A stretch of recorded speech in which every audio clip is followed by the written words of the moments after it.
Assalamualaikum warahmatullahi wabarakatuh. Salam sejahtera untuk kita semua. Sebelum kami memulai presentasi pada hari ini, marilah kita awali dengan membaca doa menurut agama dan kepercayaan kita masing-masing agar perkuliahan pada hari ini dapat berjalan dengan lancar. Amin.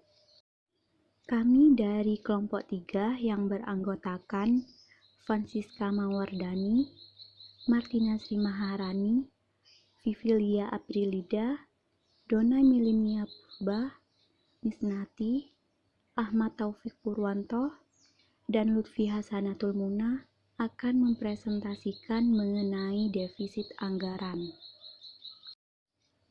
Pembahasan pada presentasi kali ini yakni yang pertama, definisi utang negara, yang kedua, pembiayaan defisit APBN, yang ketiga, alasan mengapa negara berhutang, yang keempat, jenis-jenis utang negara, yang kelima, tujuan pengelolaan utang, keenam, manfaat utang, dan yang ketujuh, kelebihan serta kelemahan utang. Utang merupakan bagian dari kebijakan fiskal APBN yang menjadi bagian dari pengelolaan ekonomi secara menyeluruh, yang mana tujuan dari pengelolaan ekonomi tersebut yaitu yang pertama untuk menciptakan kemakmuran masyarakat dalam bentuk menciptakan lapangan pekerjaan, mengurangi kemiskinan, dan memperkuat pertumbuhan ekonomi. Kemudian, tujuan dari pengelolaan ekonomi yang kedua yaitu untuk menciptakan keamanan. Selain itu, terdapat pula makna lain terkait utang, bahwasannya utang merupakan konsekuensi dari postur APBN yang mengalami defisit, yang mana pendapatan negara lebih kecil daripada belanja negara. Nah, utang di sini adalah instrumen yang utama dalam pembiayaan APBN untuk menutup defisit anggaran tersebut. Di sini saya akan menjelaskan tentang pembiayaan defisit APBN merupakan keputusan politik antara pemerintah dan DPR RI yang mana antara lain untuk menjaga stimulus fiskal. Tujuannya agar dunia usaha itu tidak terguncang dengan adanya pandemi COVID-19 ini. Tahun 2020 ini, pemerintah menggunakan APBN sebagai stimulus untuk menggerakkan dunia perekonomian yang ada di negara Indonesia. Yang kedua yaitu pengembangan peningkatan kesejahteraan masyarakat. Berhubung dalam masa pandemi COVID-19 ini sangat merebak di masyarakat, maka kesejahteraan masyarakat itu juga perlu diperhatikan oleh pemerintah dengan pemberian sembako secara gratis, namun juga harus adil dan secara merata, karena masyarakat sangat membutuhkan tenaga medis dalam hal fasilitas kesehatan yang baik dan juga ketahanan pangan yang baik. Selanjutnya yang ketiga yaitu mendukung pemulihan dunia usaha. Dunia usaha pada saat ini banyak yang gulung tikar akibat terdampak pandemi COVID-19 ini. Maka dari itu, pemerintah juga harus mendukung dan juga memperhatikan hal tersebut. Mereka boleh saja membuka dan juga berjualan apabila memenuhi protokol kesehatan dan juga syarat-syarat tertentu. Selanjutnya itu mempertahankan anggaran pendidikan 20%. Dunia pendidikan juga ikut terdampak dengan adanya pandemi COVID-19 ini. Maka dari itu kuliah saja dilakukan secara online dan belajar di rumah dilakukan secara online. Maka membutuhkan kuota internet untuk mengirimkan tugas-tugas dan juga kuliah secara daring. Maka dari itu pemerintah menyisihkan dana APBN sebesar 20% untuk dunia pendidikan ini. Selanjutnya yaitu peningkatan anggaran alutsista. Mengingat bahwa demi terjaminnya keamanan untuk suatu negara, maka pemerintah meningkatkan anggaran alutsista ini. Dengan adanya pandemi COVID-19 ini, maka penjagaan dan keamanan harus lebih ditingkatkan lagi. Yang terakhir yaitu melanjutkan reformasi demokrasi. Dengan adanya suatu reformasi demokrasi, maka suatu negara itu akan lebih maju dan berkembang dengan pesat. Dengan hal tersebut, suatu demokrasi yang ditetapkan di Indonesia yaitu demokrasi Pancasila, yang mana hal tersebut diharapkan dapat membawa kemajuan yang lebih pesat untuk negara Indonesia. Di sini saya akan menjelaskan tentang mengapa negara itu perlu berhutang. Alasan negara itu perlu berhutang karena untuk menjaga momentum dan menghindari opportunity loss. Adanya suatu kebutuhan yang mendesak dan tidak dapat ditunda, maka suatu negara perlu melakukan utang untuk pembiayaan negara, seperti halnya dalam fasilitas kesehatan dan ketahanan pangan. Apabila dilakukan penundaan yang sangat lama, maka kerugian yang sangat besar akan dirasakan oleh negara tersebut. Kesempatan ini juga untuk menutupi gap penyediaan infrastruktur dan juga peningkatan IPM yang masih tertinggal dengan negara lain. Yang kedua yaitu memberikan legasi aset yang baik untuk masa generasi selanjutnya. Suatu utang digunakan untuk pembiayaan kebutuhan belanja melalui hal ini, maka investasi yang dapat memenuhi keadilan antar generasi dan juga dapat mewariskan untuk generasi yang akan datang. Dan juga legasi yang baik itu akan muncul untuk pembiayaan hal yang produktif. Yang selanjutnya yaitu menjaga dan mempercepat pertumbuhan ekonomi. Dengan adanya suatu kebijakan utang, maka suatu negara akan tumbuh dengan pesat dan juga pada tahap level yang tertinggi. Apabila mempertahankan suatu rasio utang terhadap PDB level kecil, maka hal tersebut akan menghilangkan kesempatan penciptaan lapangan kerja. Nah, selanjutnya itu mengembangkan pasar keuangan. Dalam hal ini, instrumen yang diperdagangkan pemerintah dalam pasar keuangan juga sebagai acuan industri keuangan yang mana alternatif investasi tersebut dan yang ditawarkan. Assalamualaikum warahmatullahi wabarakatuh. Di sini saya Francisca Mawardani perwakilan dari kelompok 3 akan menjelaskan tentang materi utang negara. Utang negara sendiri telah diatur dalam Undang-Undang Dasar Nomor 1 Tahun 2004 yang merupakan jumlah uang yang wajib dibayar pemerintah pusat dan atau kewajiban pemerintah pusat yang dapat dinilai dengan uang berdasarkan peraturan perundang-undangan yang berlaku, perjanjian atau berdasarkan sebab lain yang sah. Sedangkan jenis-jenis utang negara dibagi menjadi dua, yaitu yang pertama pinjaman dan yang kedua adalah surat berharga negara atau SBN. Pinjaman sendiri dibagi dua, yaitu pinjaman luar negeri dan pinjaman dalam negeri. Pinjaman luar negeri yaitu dapat berasal dari World Bank, Asian Development Bank, Islamic Development Bank, dan kredit bilateral yaitu Jepang, Jerman, Perancis, dan lain-lain, serta kredit ekspor. Pinjaman luar negeri ini terbagi menjadi dua jenis, yaitu pinjaman program dan pinjaman proyek. Sedangkan pinjaman dalam negeri yaitu telah diatur dalam Peraturan Pemerintah Nomor 54 Tahun 2008 tentang tata cara pengadaan dan pengurusan pinjaman dalam negeri oleh pemerintah yang berasal dari BUMN, pemerintah daerah, dan perusahaan daerah, yang tujuannya untuk membiayai kegiatan industri dalam negeri dan pembangunan infrastruktur untuk pelayanan umum.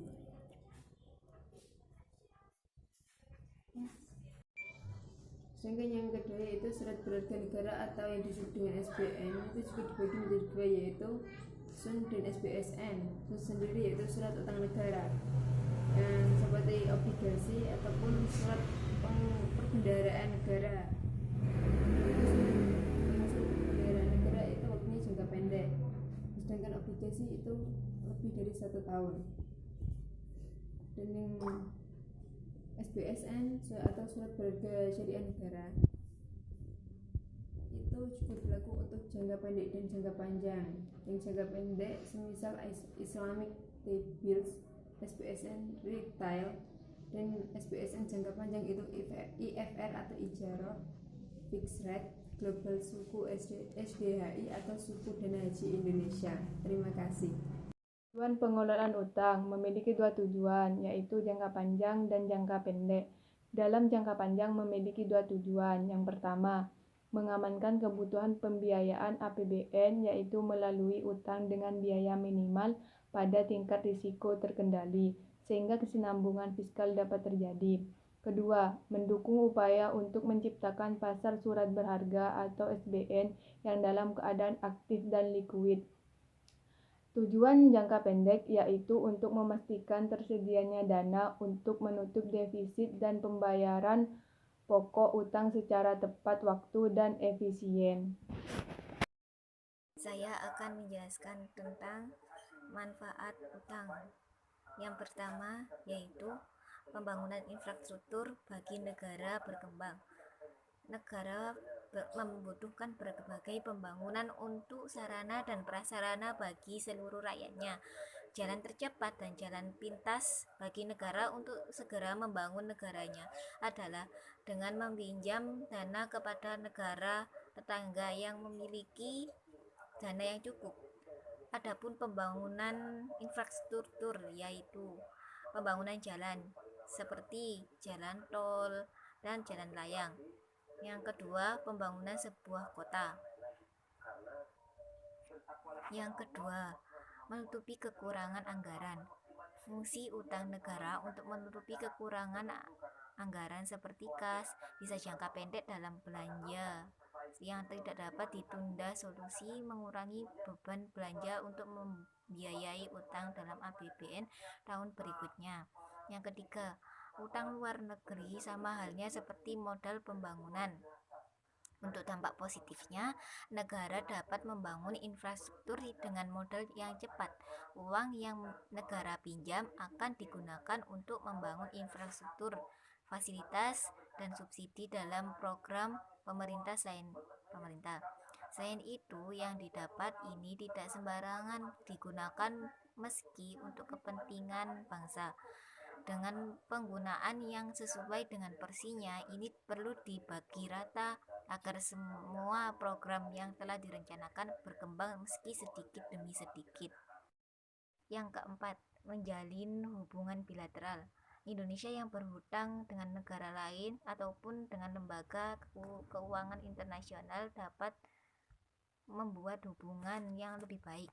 Kondisi ini cukup baik karena di era modern ini setiap negara tentu bergantung dengan negara lain satu sama lainnya untuk memajukan kesejahteraan rakyatnya. Yang kelima, sebagai bentuk pengakuan negara lain mendapatkan pinjaman luar negeri dari negara lain tidaklah mudah. Kita perlu meyakinkan bahwa kita memiliki sumber daya yang mampu untuk dikembangkan dan mengembalikan pinjaman beserta bunganya dengan pasti. Kesepakatan pemberi pinjaman dari luar negeri menunjukkan pengakuan dari negara lain bahwa Indonesia termasuk negara berkembang yang akan terus bisa tumbuh dari waktu ke waktu. Sekarang saya akan membahas tentang kelebihan dan kekurangan utang luar negeri. Nah, yang pertama itu saya akan membahas tentang kelebihan. Kelebihan utang kita di luar negeri itu adalah yang pertama, menutupi defisit APBN. Di mana di saat kita meminjam kepada negara lain atau berutang kepada negara lain, maka kita dapat menambah APBN kita. Tetapi itu tergantung kepada negara tersebut atau orang-orang yang berwenang dalam mengatur uang tersebut agar dapat menjadikan itu sebagai tolak ukur kita untuk dapat lebih maju. Nah, yang kedua itu adalah mempercepat pembangunan infrastruktur di Indonesia. Karena kita adalah negara berkembang, kita pasti memiliki kekurangan banyak biaya untuk membangun infrastruktur. Sehingga jikalau kita memanfaatkan peminjaman itu atau utang tersebut untuk membangun negara Indonesia saya mengambil contoh dalam infrastruktur, maka kita akan dapat mengembangkan Indonesia menjadi negara maju, mudah-mudahan. Nah, kelemahan itu yang pertama adalah menyebabkan inflasi dan jatuhnya nilai tukar rupiah. Di saat inflasi atau kenaikan, seperti yang kita ketahui bahwa jika semakin banyak negara lain memberi barang kepada kita, maka barang itu akan mengalami kelonjatan harga. Nah, seperti itu juga jikalau kita meminjam terlalu berlebih, maka kita akan menjatuhkan nilai tukar uang kita sendiri, sehingga nilai dolar itu akan naik. Nah, yang kedua adalah menyebabkan ketergantungan terhadap luar negeri.